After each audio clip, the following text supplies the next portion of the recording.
On passe à la pose de la faïence, mais avant, il y a encore un petit détail. Allez, encore un petit effort, après on attaque la pose, promis.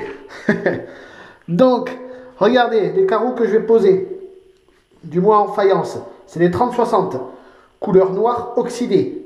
Et pour le bandeau, ça sera du blanc. Donc, c'est un rectifié. Première des choses à regarder, est-ce qu'il y a un sens de pose? Sur certains carreaux, vous pourrez être amené à avoir une flèche. Donc ça signifie, par exemple, si vous voulez orienter cette flèche vers le haut, tous vos carreaux devront avoir la flèche orientée vers le haut. Donc ça, c'est le premier aspect. Donc ici, aucune flèche.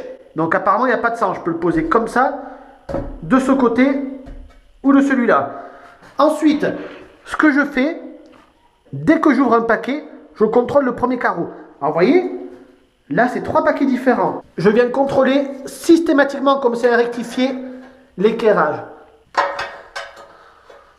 On peut voir que c'est vraiment nickel. Hop. Et hop. Donc, vous voyez, en procédant à ce contrôle-là, je sais que les carreaux du reste du paquet sont bons.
26,1 et 26,1. Donc 26,1, je l'enlève 6 mm, c'est-à-dire 3 de jeu de chaque côté, donc 25,5.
Et là aussi.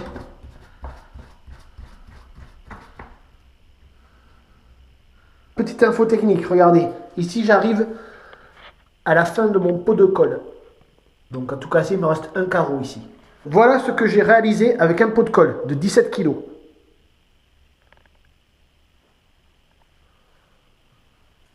Donc, l'équivalent de 24 plus 1, 25 carreaux de 30-60 en double encollage. Maintenant, je vais venir tracer mon évacuation d'eau. Alors, regardez, j'ai positionné un croisillon de 3 mm. Il tient tout seul. Pourquoi? J'ai mis deux petits points de colle. Vous voyez, comme je suis tout seul à bosser, donc j'ai une cote extérieure de mon évacuation à 19,9.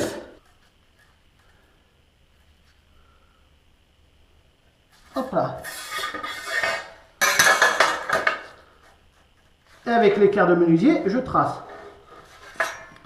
Je vais me tracer un point de repère de 3,6 cm ou 36 mm et je retrace un trait. Voilà. Donc là, on vient de tracer l'extérieur de notre réservation. Je vais venir prendre la hauteur de mon évacuation. 20,4. Donc là, je me positionne à 20,4 par rapport au bas de mon carreau. Et je le prolonge avec mon équerre de menuisier. Ici, je sais qu'elle fait 36 de haut. Donc je me trace 36.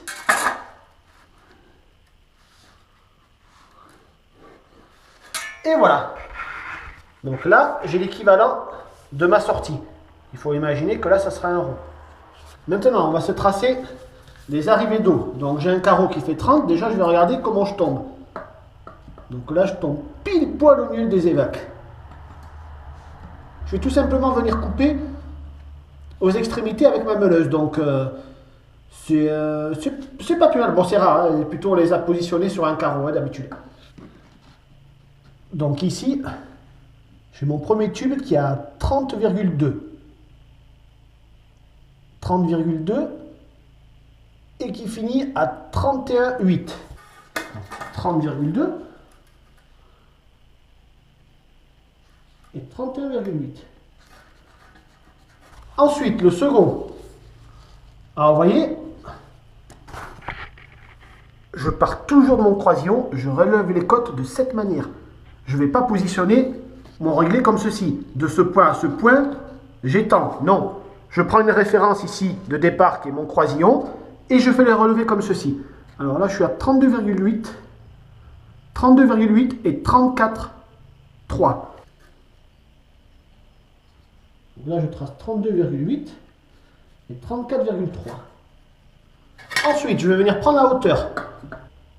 Donc là, hop. Je le trace comme ceci. Voilà, mes coupes sont repérées. Donc, sur la longueur, l'évacuation d'eau, plus mes arrivées. Et voilà pour le poste de travail. Alors ici, on a la meuleuse avec un disque de découpe. Ici, on a nos 6 cloches trépans. C'est du 68, 43, 28. Mon guide pour venir percer quand j'utiliserai ma perceuse. Comme ça, moi, je suis sûr de ne pas dévier. Et ma carrelette manuelle.